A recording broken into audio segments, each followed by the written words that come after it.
me to be here today, not only to talk about activism, but also to share this with other young women, because I think that's really cool.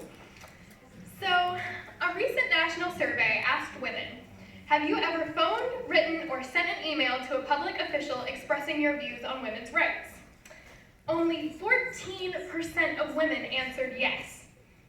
Older women surveyed weren't much more likely than younger women to have contacted a public official about a women's issue, but younger women were about 10% more likely to share their views about women's rights on social media, with 45% of young women between the ages of 18 and 34 saying that they had done this.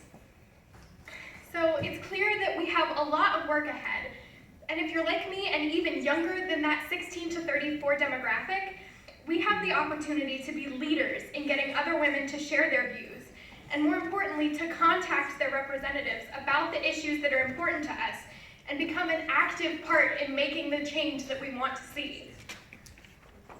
I'm from North Carolina, and when I was 12 years old, my state legislature passed a 56-page voting reform law.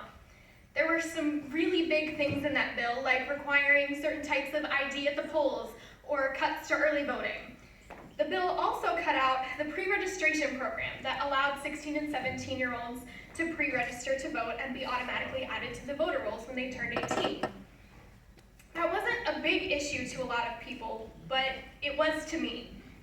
It was something that affected my friends and an opportunity that was coming up soon to me at that point. After the bill passed, our governor was asked about pre-registration, and he answered that he hadn't read that part of the bill. Just because I might be too young to vote, the people who are elected to represent me still represent me and have a responsibility to understand the issues that affect me and the impact that their laws have on young people like me. So, long story short, I decided that if I could meet with my governor, let him hear what I had to say, hear what he had to say, maybe we could find some common ground. I figured that since I was a 12-year-old nobody trying to meet with the head of my state government, I was gonna need some backup to show him that meeting with me was a good idea. So I started a petition, and I found out a whole lot of people thought what I was trying to do was a good idea. Apparently, my governor didn't really agree because he responded to my request to meet with him by calling me a prop for liberal groups. Yeah, governor failed. The day after he did that, so many people called his office that it shut down the phone lines. Those are the real heroes in this story. The people who called and emailed to tell our governor that our state's young people deserve better examples of leadership.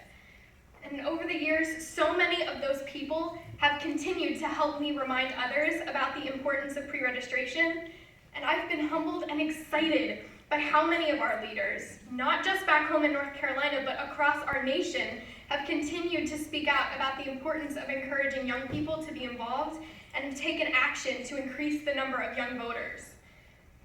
So now we have a major political party that has automatic voter registration as a part of its platform. And until that happens, back home in North Carolina, 16 and 17-year-olds can once again pre-register to vote.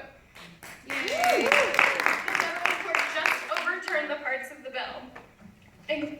Well, a lot of parts of that voting reform bill, part of it being pre-registration.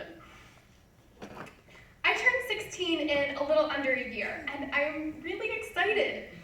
But I'm not going to wait until then or until I'm 18 and can vote to help elect the leaders who will support getting young people engaged and involved, because I can do that right now. A lot of people think of the word visibility in terms of media attention or likes, clicks, shares, retweets on social media. But the most important visibility is us as young women getting out there and directly making contact with the people in our communities, letting them see that we care about the issues and are invested in the future.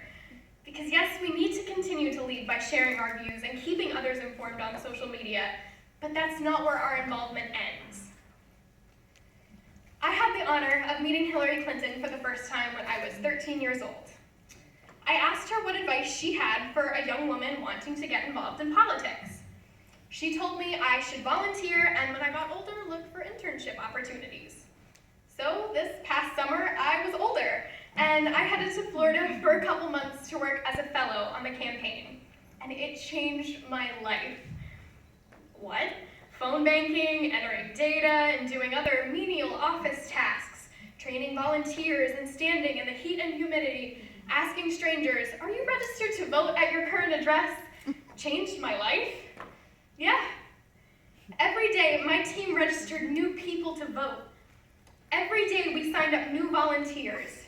Day by day, we worked together and got more and more people involved. And as we did that, our team got even stronger. And now that I'm back home in North Carolina, I'm part of a new team working as a part-time fellow in Greensboro. I'm a little sad that I can't keep working full-time because I have school and other high school things. But I'm so excited to see what kind of a difference we can make together in our state in November. I pre-registered a 17-year-old to vote when I was out doing voter registration the other day. And that's an awesome feeling to experience someone benefiting from a policy that you've supported, and to know that your state and your country is benefiting from that policy. Before this past summer, when people would ask me if I'm going to run for office someday, my answer would be, there are a lot of things I could do, but it's always a possibility. And now my answer is, that's definitely a goal that I'm interested in working toward and seeing where my path takes me. Thank you. Because I've come to realize that more than ever, that what it takes to make a difference is stepping up and saying, yes, I can. And what it takes to give your all every day to make a positive difference in people's lives. And dedicate yourself to being the kind of leader that inspires, encourages, and listens, saying, yes, I will. And what our nation needs now more than ever is for more of us to step up and say, yes, I can, and yes, I will. Many of us, even at younger ages, know well the kinds of obstacles that women face when we decide to put ourselves out there and step up and lead. That's why those of us who can do it should do it. That's why we need to support each other, because we know that the women who have come before us have paved the way for us, that we directly benefit from the progress that they've made, and now it's our turn. The things I'm doing that are going to create the kind of future I want are things I did as Madison Kimrey, 15-year-old girl from a little town in North Carolina that nobody's ever heard of. Not Madison Kimrey, writer, activist, blah, blah, blah. Because the things that make the biggest real difference are the things that we can all do, no matter who we are, how old we are, or where we come from. I know that as women, there's a lot going on in our federal and state governments that isn't beneficial to us. And while it's important that we continue to stay informed and help fight against those things, we have to focus even more on the things we want to fight for. So ask yourselves, not only what issues you care about most, but in what ways you can get active and make a difference. The next time you make a post on social media about an issue, take that extra couple minutes to express your views to one of your elected officials. Let's lead on getting more young women to make a regular habit of this. And I hope each one of you will find a candidate you support and volunteer. Find those representatives and candidates that are fighting for you and fight for them. We can all accomplish the goals that we've set forth in the Girls Govern Bill of Rights within our lifetimes, but we can't wait until we're voting age to start.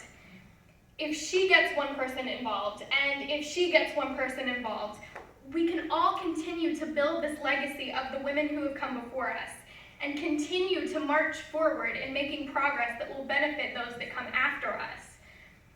When each one of us uses our potential to benefit our communities and our nation, we will rise together. And I know that we can, and I know that we will.